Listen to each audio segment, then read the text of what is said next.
Perfect. Good evening.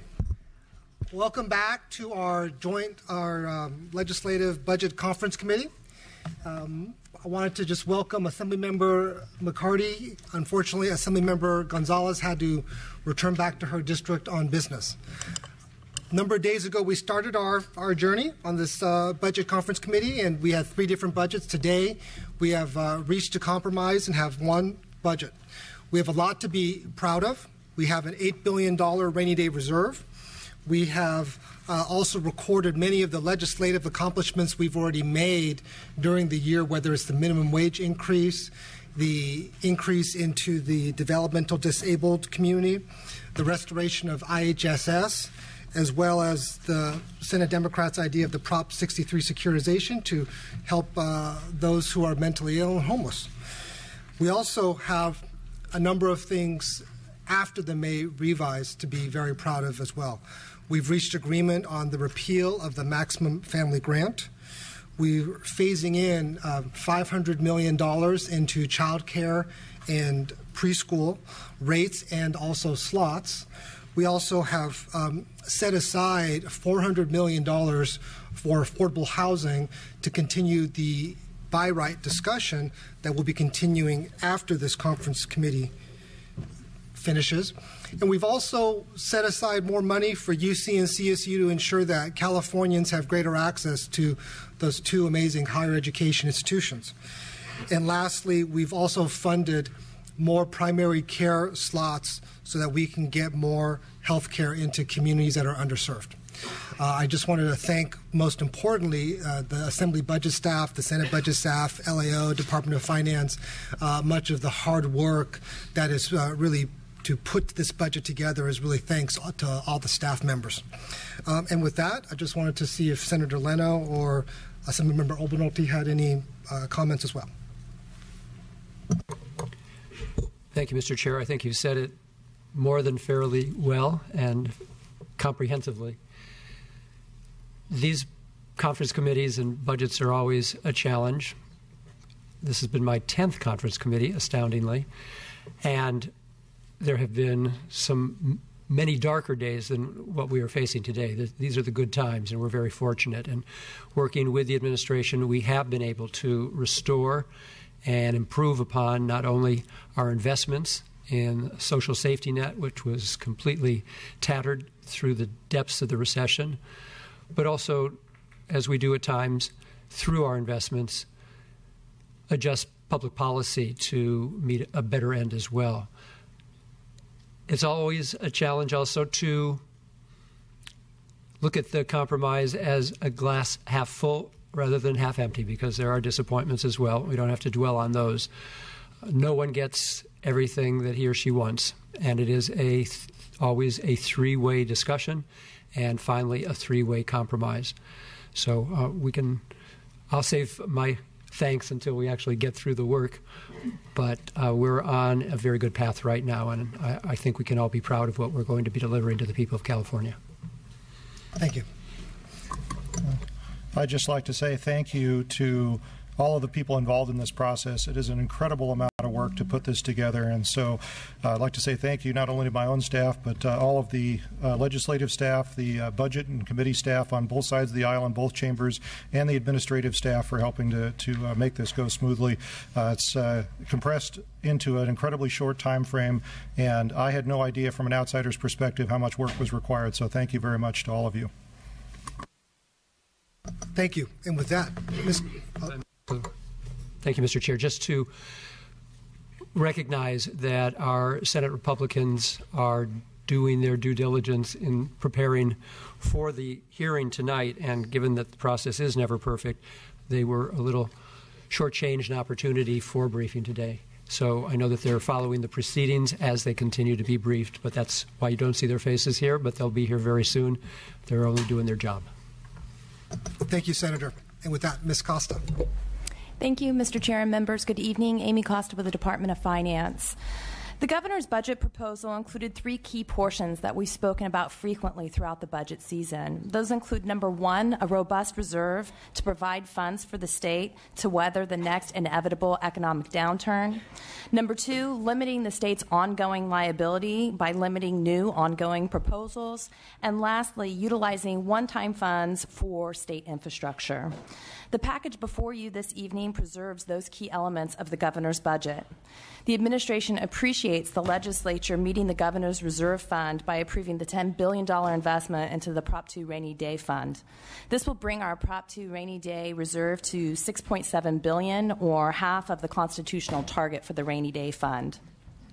Although some of the spending proposals before you this evening have been previously heard in conference committee and the administration did express concerns, given the preservation of the above-mentioned robust reserve, the funding for state infrastructure, and our limiting of the ongoing liability, we can support these legislative augmentations. The vast majority of the augmentations are one-time in nature.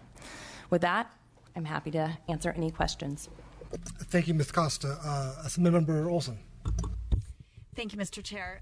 Just on behalf of both the Senate and Assembly Republicans, we had a question about process this evening, whether as we go through each of the issues, whether we'll have an opportunity for any discussion and questions, or whether we'll just simply be voting up or down.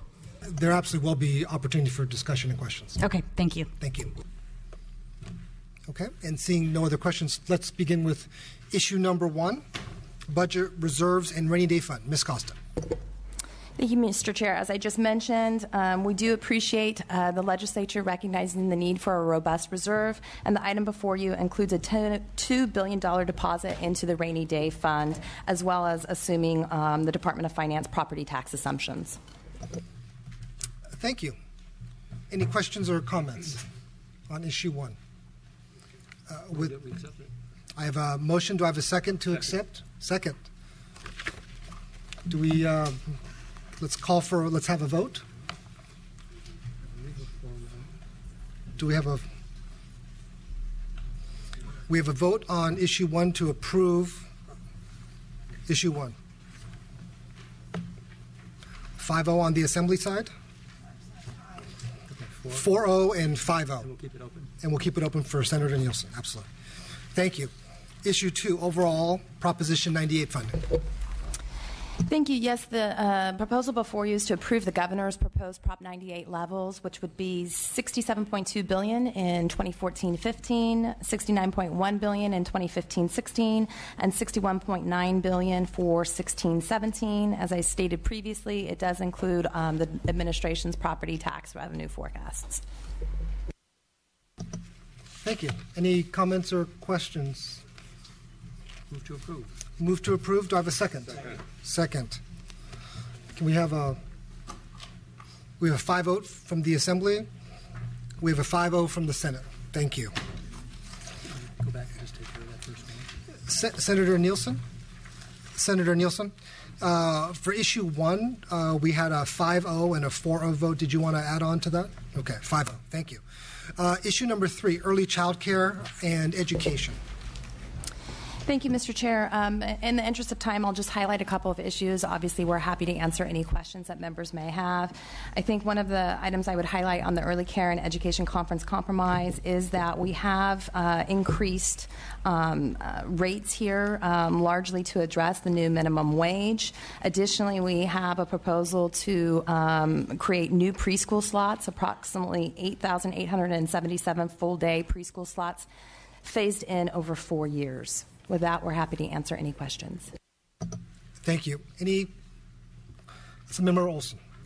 Thank you, Mr. Chair. 2 quick questions on this item. Whether the 12-month eligibility proposal is included in the package, as well as just a clarification on what you just said.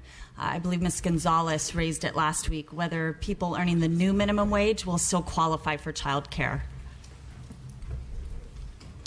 Jessica Holmes, Department of Finance. The 12-month eligibility piece is not included in the compromise package.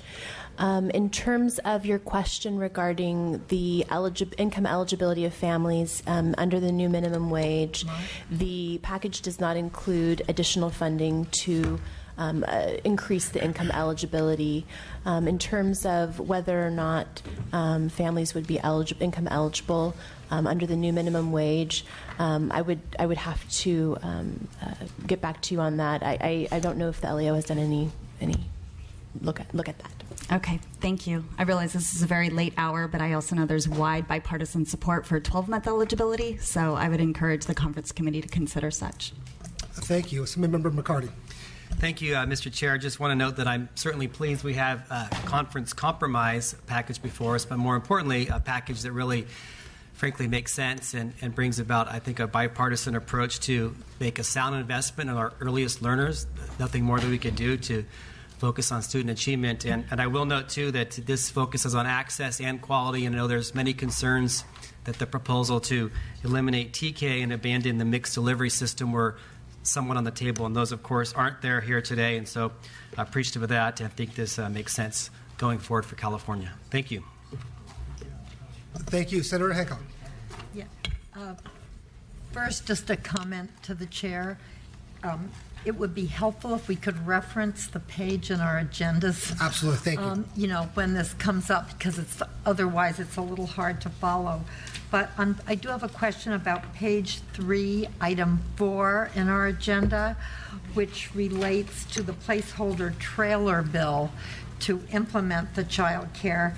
And that we will express legislative intent on setting the 85th percentile of the regional market rate as the long-term goal for the rate.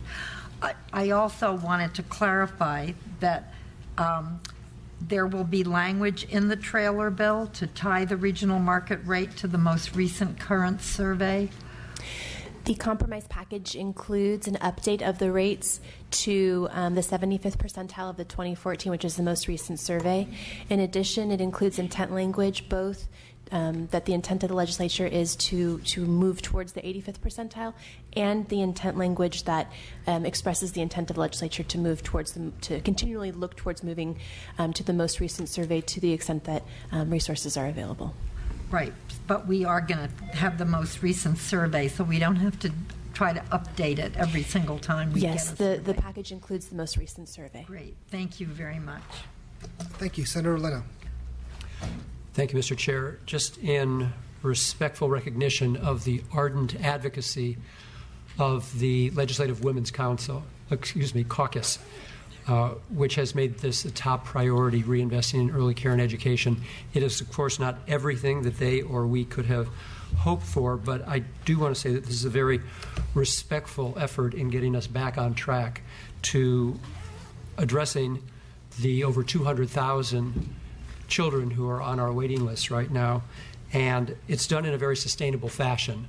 So this is not one-time money. This is going to grow over time. In fact, by the fourth year, 2019-2020, there will be over $500 million additional investment in rates, just about coinciding with the incremental changes to the state minimum wage. And of course, without addressing the rates at risk of seeing our infrastructure crumble, we would not be able to expand slots. And I know I speak on behalf of President Pro Tem DeLeon in that he will be focusing, and our caucus will be next year, on the need for expanding slots. But this is a very important step forward. Thank you. Any other questions or comments? Then with that, do I have a motion? Mr. Chair, Member Obernolte. I'd like to make a motion that we approve everything except number 8 and vote on that separately. Okay. We will pull out item number 8, $1.4 million in one-time funding for LA Trade Tech. So do I have a motion to approve 1 through 7 of issue 3? Got a motion and a second? Second. We have 5-0 on the Assembly, on the Senate. Staying until we see the language. 3-0. Yeah. 3-0 in the Senate. Thank you. And then, Mr. Chair, there's a 9 too. So there's a apologize. second page. so sorry, items 1 through 9. Is that Those okay are the slots. That's the important one. Yes. To include 1 through 7 and number 9. That was my motion, Mr. Chair. Thank you, Mr. Obernolte. With that, do I have a motion to approve item number 8? Second. Okay, first and second. Then we have 3232. Thank you. With that, let's move on to issue 4, which is K-12 education, page number 5. Ms. Costa. Thank you, Mr. Chair. So we previously approved the Proposition 98 funding. This is the beginning of how those funds would be spent. Again, I'll just highlight a few items. Happy to answer any questions. The compromise package provides $2.94 billion in new funding for the local control funding formula for school districts, bringing total local control funding formula to $55.8 billion in 2016-17. And it also provides $1.28 billion in one-time discretionary funding, which also pays down the K-12 education mandates. Lastly, it does include $200 million in one-time Prop 98 funds for the establishment of the K-12 college readiness block grants for schools. Thank you. Thank you. Back to the committee. Okay, do I have a motion? Move item second. Issue number 4, a motion to approve and second. Oh, Senator Nielsen, do you have a question? Mr. Chairman, I'm going to abstain for now until I see more language. I need more specifics than we've been able to discern at this point, and I'm also disappointed about the reduction in Career Tech Ed. Okay, thank you. Thank you, Senator. I have a motion. Do I have a second? Got a second. With that, let's have a vote on issue number 4. We have 5-0-3-0. 5-0-3-0. Okay. Thank you. Issue 5, teacher workforce package. Ms. Costa. Thank you, Mr. Chair. Issue number 5, page number 6. The administration included proposals to improve the pipeline for teachers. This represents a conference compromise, which includes $20 million in one-time Prop 98 funding to establish the classified school teacher credentialing program, as well as an increase from the administration proposal of $2.5 to $5 million in one-time 98 funding for the California Center on Teaching Careers, as well as our original proposal for $10 million in one-time general funds to provide grants to post-secondary institutions to develop 4-year integrated teacher credentialing programs. Thank you. Ms. Olson. Thank you, Mr. Chair. Overall, I think this is a great compromise package. Obviously, I'm disappointed that number 5 wasn't included. That was a bill by Senator Pavley and myself. But overall, I think it's a good package and urge the committee's support. Thank you, Senator Hancock. Yeah, I also wanted to add my voice to that. I'm glad that we're taking the steps that we are. I hope we understand as a state that we have a teacher shortage, and that unless we truly do things to encourage and support our teachers, we are not going to have a well-qualified teacher in every classroom. I thought the pilot teacher residency program had a lot of merit and definitely was very much in favor of the Apple program, which would allow loan forgiveness to teachers after they did their preparation. I think we're going to have to look at these in future years, or we're going to find ourselves with a lot of very nice schools with nobody in them to teach. Thank you. Senator Nielsen. I assume since Finance has said this is a compromise that the administration is supporting this. That's correct, Senator. And I would also like to acknowledge I appreciate the opportunity for classified school employees to get on the teaching track. That's a plus. So I would be in support. Thank you. Any other questions or comments? Do I have a motion to approve issue 5? No move. Okay, I have a motion and a second. Yes. So we have a 5-0 on the Assembly side. We have a 5-0 on the Senate side. Thank you.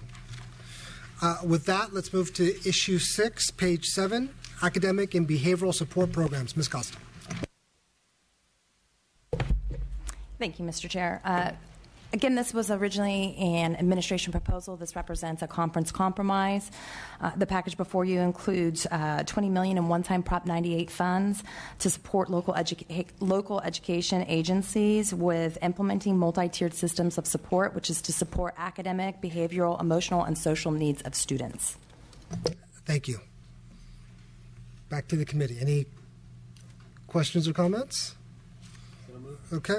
I have a motion. Assemblymember Olson. I guess I would just make a comment. I think these are all good programs, but they seem to be things that schools should be doing already. So I think we should encourage schools to do the job that they're supposed to be doing already. Thank you.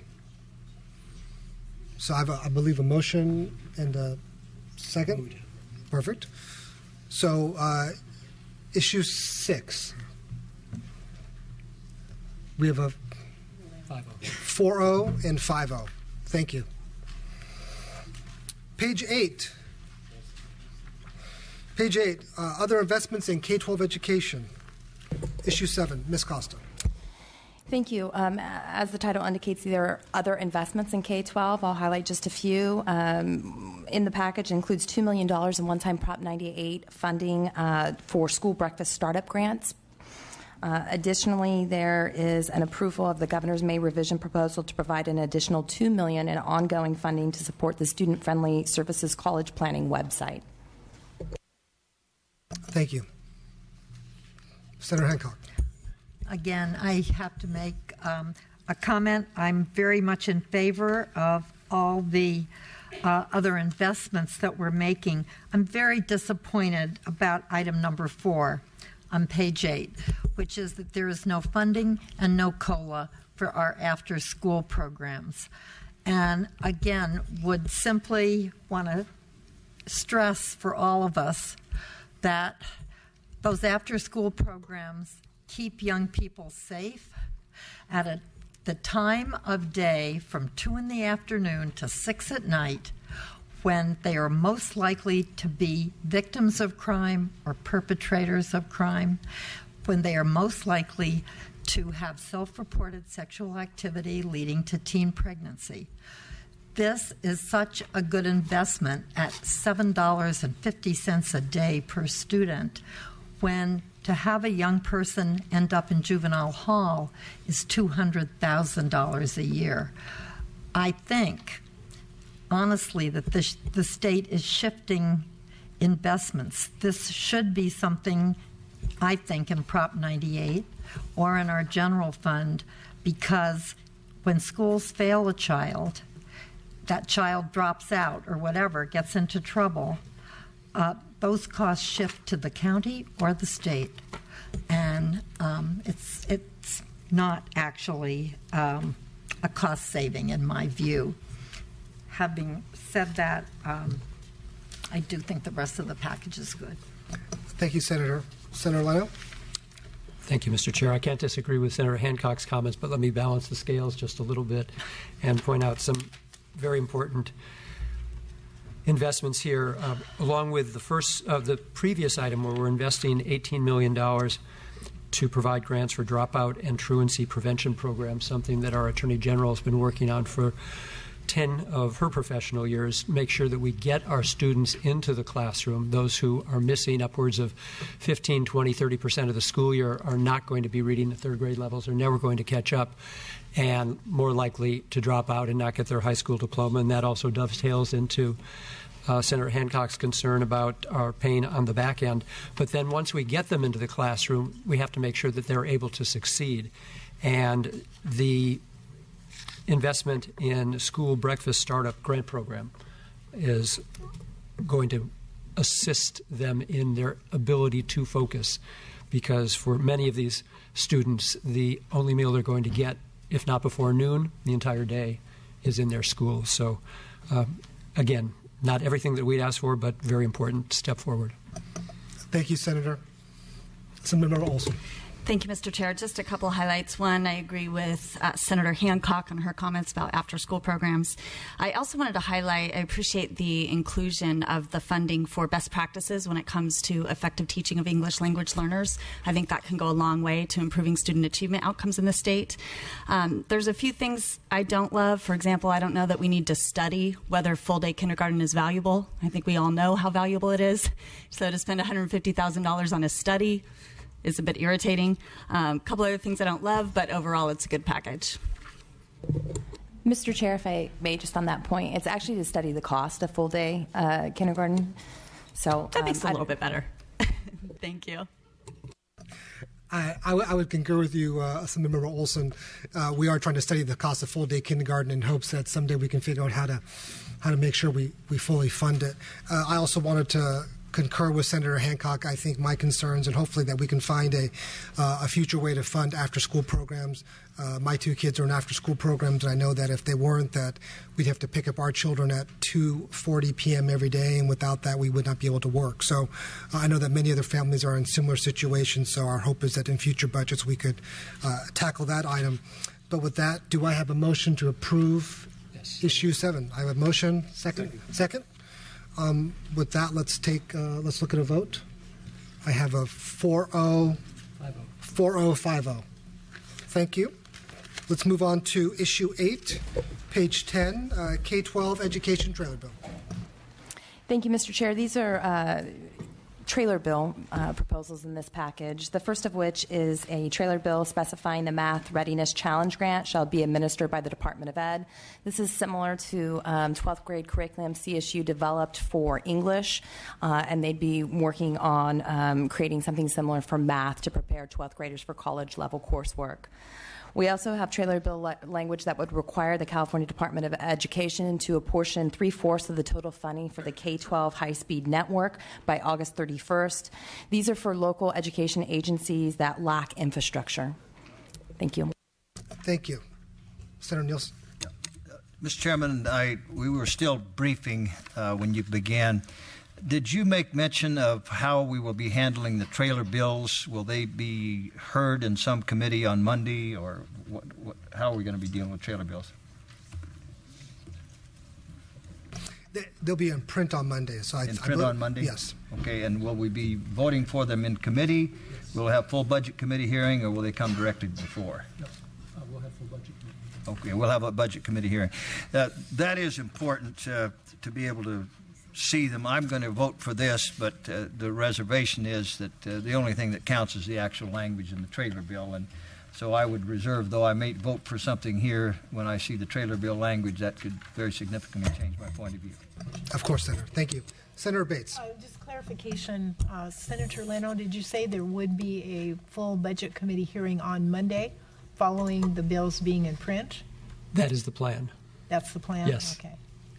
Things always change, but that's my hope and our plan, okay. our intention. Well, I just want to, state it's extremely difficult for us Republicans to try to dial into all of this in such a short period of time. So, just would like to request a greater courtesy given to our budget chair, vice chair, because it's been extremely difficult for our staff and exceptionally difficult for our budget vice chair, who's been following along for the months that you've been going through this. So.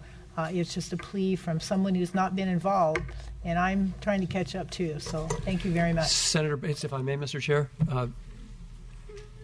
it's not a partisan concern. All of us have an interest and responsibility to know what's in those trailer bills. Now, all of them won't be completed by tomorrow or over the weekend, but many will be, and they'll be available online not only for us, but for all of Californians who are interested in it. So you won't have to wait until Monday to be able to access it. With all due respect, I got out of the copy of the Senate Sacramento B. They already have the information about this budget before it's presented to our staff. And I just want you to understand when I got that is so different than what I remember the process when I was in the Senate. It just seemed that the courtesy was certainly nonpartisan.